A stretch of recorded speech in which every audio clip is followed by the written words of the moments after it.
the West is providing cover for the Israelis while they attempt genocide and bombing one of the few governments trying to stop them. It poses this question: are we really the good guys? Well, on LBC, John Rees from Stop the War Coalition debated that with Tom Swarbrick. Do you believe that the Houthis are right to be doing what they're doing in the name of preventing what you say is a genocide in Gaza? Well, I don't think it's really the British state's business to lecture the Houthis. Yemen, as perhaps your listeners will know, was a British colony. The British had to be driven out of there. The British have been backing a 8-year war by the Saudis against Yemen, which has just now resulted in a truce.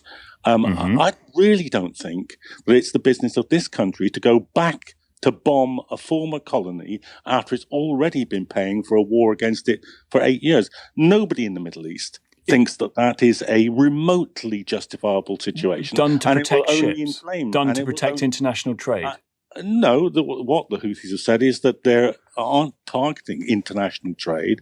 They're targeting ships that are going to Israel because that's they not want true. to They haven't targeted Well, just ships that have been. Well, because you can see the ships that they've been targeting. They haven't targeted ships that are just going to Israel. They've been targeting a whole. Excuse me, Mr. They've been targeting a wide range of ships actually under flags of countries that they believe are supportive of Israel. So I have to ask you again. Do you think? Hang on a sec, Mr. Rees. Let me ask the question. Do you think what the Houthis are doing is right?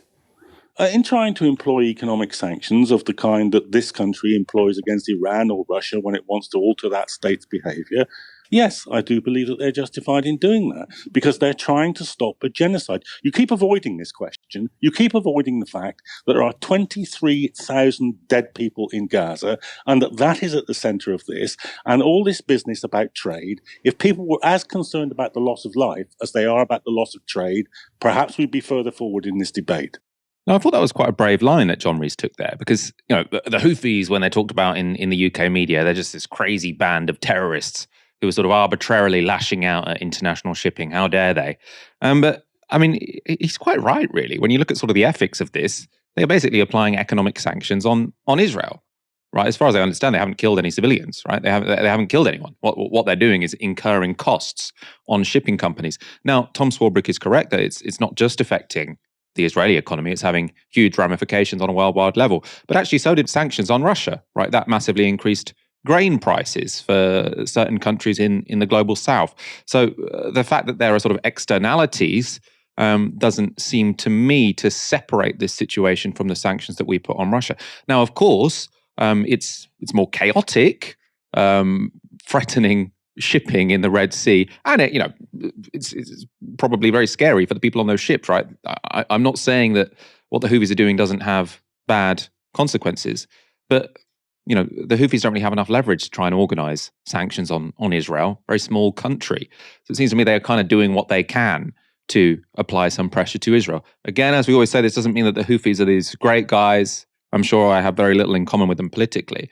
But if you're looking at this in terms of one particular action, now sanctions on Russia, lots of people in our audience disagree with me. I thought it was legitimate to put sanctions on Russia when they invaded Ukraine because that was a war of aggression, right? And they haven't killed as many civilians as the Israelis did, but they were killing a lot of civilians. And regardless of that, I think, starting a war of aggression, however you conduct it, is a terrible thing to do.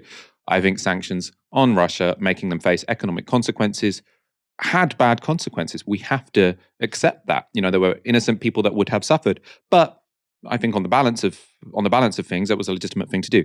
I also think sanctioning Israel is a moral obligation. I think the West should be sanctioning Israel now. I think if Israel weren't an ally of ours, then what they have done would be far and away, way beyond what it would take for us to sort of say that sanctions were justified because they're our allies. We don't. Now, the Houthis, it's not the conventional way of doing sanctions, but morally, it's very, very similar. And I think John Rees was right there. Thomas Swarbrick said, this is crazy. You can't say this is economic sanctions. Well, it's really not that different. And I imagine many of the audience would have agreed. So an interesting point, very well made.